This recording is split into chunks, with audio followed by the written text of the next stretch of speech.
예. 네, 이데일리 서대영입니다. 강제 수사 대상이 5인 미만 사업장은 이게 대상이 아닌 거죠? 이거 하나 여쭙고요. 두 번째는 그 범정부적 가능한 행정 재정적 제재로 강력하게 책임을 묻겠다라고 하셨는데요. 지금도 중처법은 하청 노동자가 중대재해 시에 그 원청이 처벌받는 구조인데 더 강력한 조치가 어떻게 가능한 건지 좀 여쭙고 싶습니다.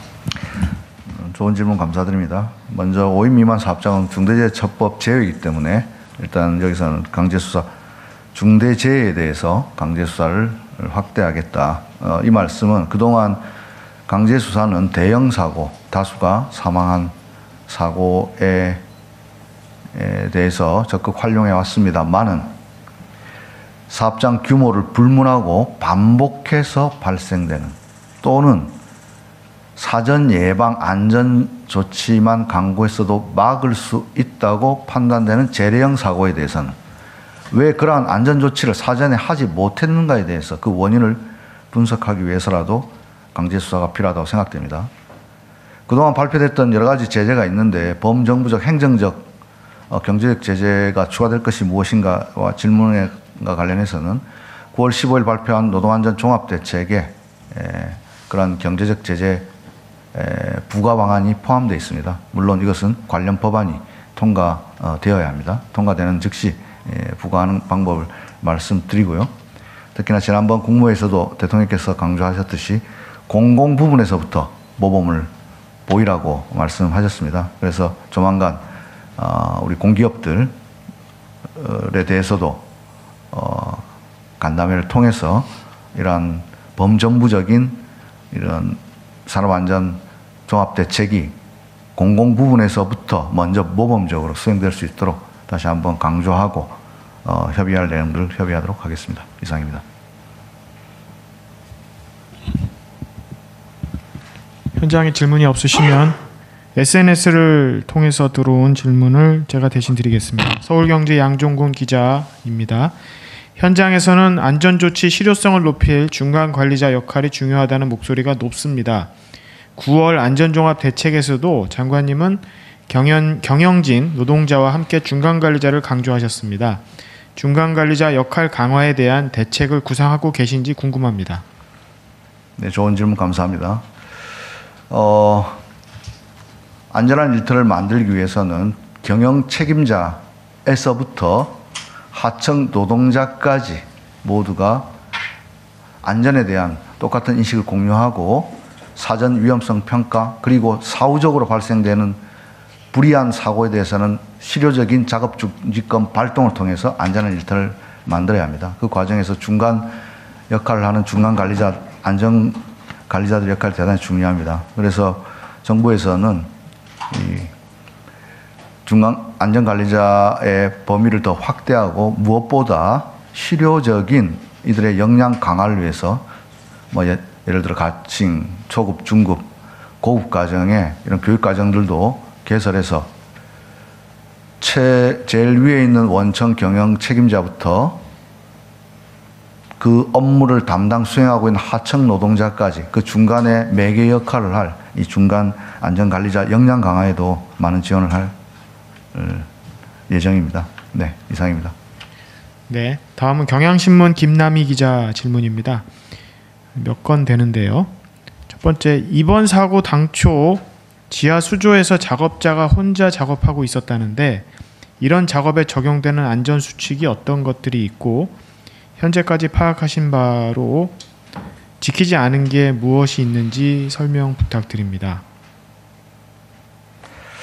네, 현재까지 수사 중이기 때문에 구체적인 상황 말씀 못 드린 점 먼저 말씀드리고요. 이번 지하 수조의 경우에 저희들은 1차적으로 밀폐 공간으로 판단됩니다. 직사 깊이 3m, 폭 10m의 직사각형 수조였습니다.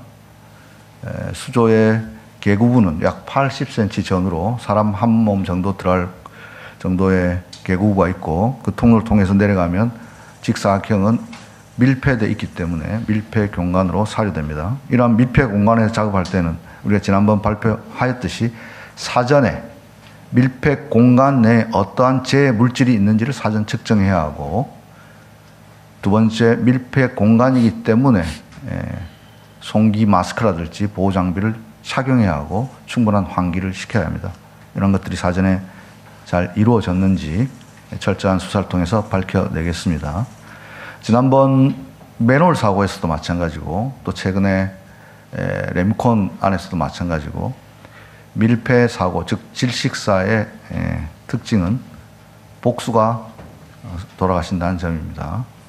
그 말은 거기에 어떤 유해 인자가 있는지 인지하지 못한 상황에서 그 현장에 투입되었고, 그 어떠한 이유로 그 사고 재해자가 나오지 못하는가를 구출하기 위해서 들어갔던 또 다른 동료가 연이어 사망하는 사고의 특징이 있습니다. 이것은 바로 그곳에 어떤 유해 물질이 있는지를 인지하지 못했다는 것을 방증하는 것이고, 따라서 다시 한번 강조드리지만 밀폐 공간 작업에 있어서는 무엇보다 사전 측정 다시 한번 강조드립니다.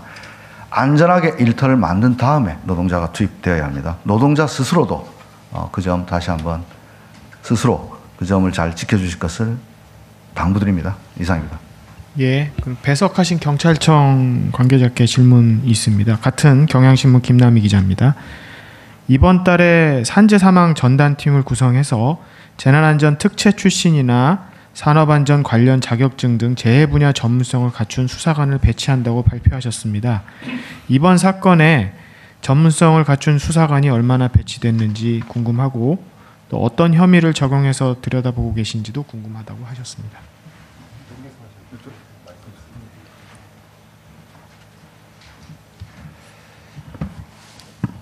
네, 이제 수사 초기 단계이기 때문에 그 현장에서 지켜야 할 안전 수칙을 제대로 이행을 했는지 여부를 수사하는 게 가장 중요하다고 생각하고요. 이거 안전 관련해서 전국 지금 경체자가 33명이 있는데 그 중에 32명이 형사 분야에서 근무를 하고 있습니다. 기존에는 경력직 채용자들을 매년 10명씩 선발했는데 내년부터는 30명씩 선발할 예정이고, 계급도 경장 계급에서 경사 계급으로 상향해서 채용할 예정입니다. 이상입니다. 예, 한겨레 신문사의 남지현 기자님이 마지막 질문 주셨는데요. 이번 사건의 경우에 위험성 평가를 실시하지 않은 사실이 확인되었는데, 아마 초기라서 지금 조사 중일 것 같긴 합니다만 이거를 확인해 달라는 질문이 있습니다.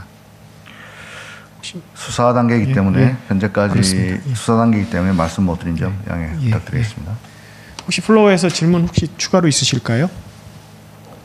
예, 질문 더 이상 없으시면 브리핑을 이것으로 마치도록 하겠습니다. 감사합니다. 네, 고맙습니다.